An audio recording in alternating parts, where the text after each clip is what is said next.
Could Freddie Mercury play the guitar? That was a question raised yesterday when we looked at the crazy little thing called Love Song, which Freddie Mercury famously wrote on acoustic guitar and also played live as well. We think of the Live Aid, he played it on the Telecaster guitar, and throughout the Crazy Tour had the Ovation 12-string guitar, and on Saturday Night Live was playing it. He famously said that he only knew 4 chords, which isn't quite true. So there's a lot of different opinions on this. I remember a few years ago in a forum discussing this, and a lot of people were getting themselves quite annoyed that Freddie Mercury could not play the guitar. He said that he couldn't, and it was generally people who didn't play the guitar who had that opinion, interestingly enough. The big thing is really we don't know how good Freddie Mercury was on guitar because we don't have very little evidence. But if we look at the evidence that we do have, and then you can reach your own opinions and let me know your thoughts in the comments. So we do have photographs of Freddie Mercury with guitar over the years. A very famous one is this one, is Freddie Mercury in his bedroom as a young boy with like a Stratocaster copy. We do know that he was a massive Mercury fan, a massive Jimi Hendrix fan, as you can see there with the hat and the red guitar. Could a musical genius like Freddie Mercury be a big fan of Jimi Hendrix and only know a handful of chords? In my opinion, I do think when you listen to Jimi Hendrix, probably the greatest guitarist of all time, and how influential he was, there must have been something that Freddie Mercury picked up if he was dabbling with the guitar. I don't know whether Freddie Mercury's actually holding some kind of chord there, but he's well beyond the 12th fret of the guitar. And for those who play the guitar, if you're a beginner, you tend not to deviate past the 3rd fret into no man's land. Only those who know how to play guitar go high up the neck, if that makes sense. We do have other pictures over the years where we see Freddie with a guitar. I have this one again. I don't know whether he's holding a chord there, fiddling about, but his hand's well above the 3rd fret. Famous Crazy Tour picture there. He's holding a D chord down. We have this one with a 12-string guitar, where again looks like he's dabbling. It's not quite a D chord there. We have this one where it looks like he's playing a D chord. So a lot of evidence there to suggest Freddie Mercury possibly knew more guitar than he did. We do know, when you think about it, he didn't have a lot of confidence in his own piano playing. And I think there's enough evidence to suggest that Freddie Mercury is quite a good piano player. And he obviously wrote a lot of songs on piano. And when you look at that kind of musical ability and knowledge, it's hard to say that he didn't translate that onto guitar. If you're a non-musician, sometimes you can think that, playing the guitar and playing the piano are completely separate things. If you know musical theory and you know chords on a piano, then you can translate that onto guitar. Personally, I don't play the piano, but if I sat in front of a piano, I would know how to work out all of my chords. Yeah, I'm not a piano. I wouldn't suggest that I was a piano player, although I could play things like I could play the beginning of Bohemian Rhapsody or something like The Show Must Go On. I remember working out how to play that on piano, but I wouldn't suggest that I was a piano player, which is quite interesting.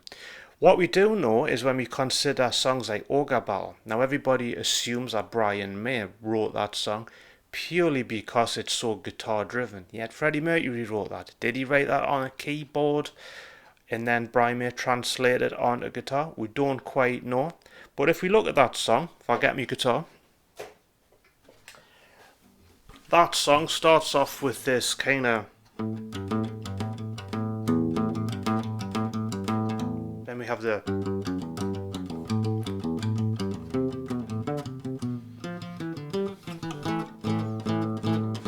It's badly played, but you get the idea.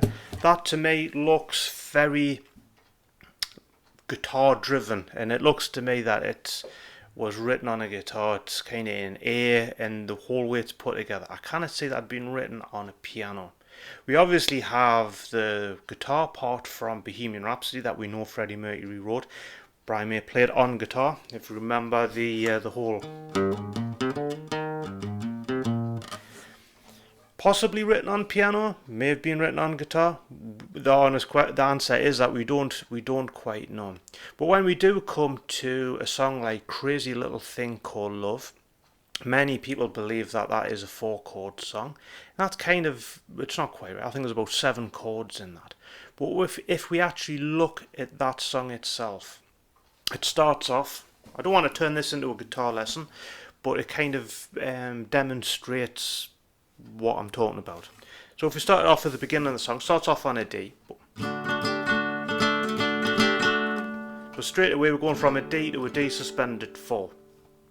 So rhythmically, that's, although from a guitarist would find this easy to play, a beginner guitarist wouldn't find that easy to play. Rhythmically, I've taught this to beginner students who struggle with just the beginning of it. But then when we think of the first verse, so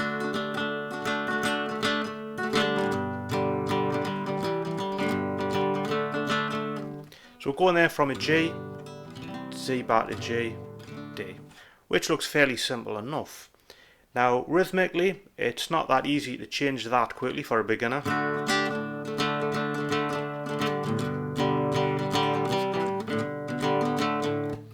So again, that's not as easy as it may at first look, not for a beginner guitarist.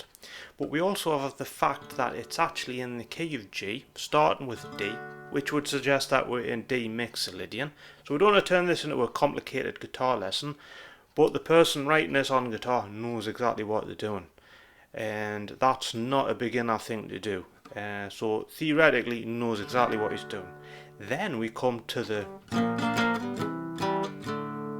B flat chord, so it's a bar chord. Beginners tend to struggle with bar chords. The way Freddie Mercury played that, so B flat, C, D. So the B flat is borrowed from G blues scale, or D blues scale if you want to get really technical about it. So he knows his bar chords. There's an F chord in there, E chord to A being from D major. So the fact he's writing this, he knows exactly what he's doing and he knows his bar chords. So yes, standing next to Brian May, no, he couldn't play the guitar to the standard of Brian May. You think of other, musicians tend to be able to dabble with other musical instruments. Think Roger Taylor could play bass and guitar. John Deacon played, electric piano. He played guitar also, as well as the bass. And it's not any stretch of the imagination to think that Freddie Mercury could play the guitar. So we'll look at Crazy Little Thing Called Love there. Everybody, it tends to be non-guitarists think, oh, it's a 4-chord song. And it does sound very simplistic, but it's not as simple as everybody kind of makes out. There's a lot more going on than meets the eye, although from a guitarist's point of view it is kind of easy to play and it isn't particularly difficult when you're just strumming it. But like we say, Freddie Mercury lacked confidence with his piano playing and kind of underplayed how actually good that he was, and during the 80s he kind of avoided playing the piano. But when you're surrounded by brilliant musicians, you would kind of come to the conclusion that there was a lot of people better than you at playing that. Even saw that in 1992 at Expo 92 when Brian May played with the likes of Steve Vai, Joe Satriani, Nono Betancourt. I think Brian May had said he couldn't understand why they all thought he was brilliant, because he felt as if they were all so much better than him. But it kind of shows you how amongst musicians sometimes they can doubt their own ability even when you're as brilliant as Brian May. So what are your thoughts? Do you think that Freddie Mercury is just using the guitar as a prop like Elvis Presley did? Or do you actually think that he's playing it live because you could hear he was plugged in and you could hear him? Do you think he was better than he made out? So let me know your thoughts in the comments. I'm sure it's quite a controversial topic where people will have lots of different opinions on it. But as always, thank you for watching.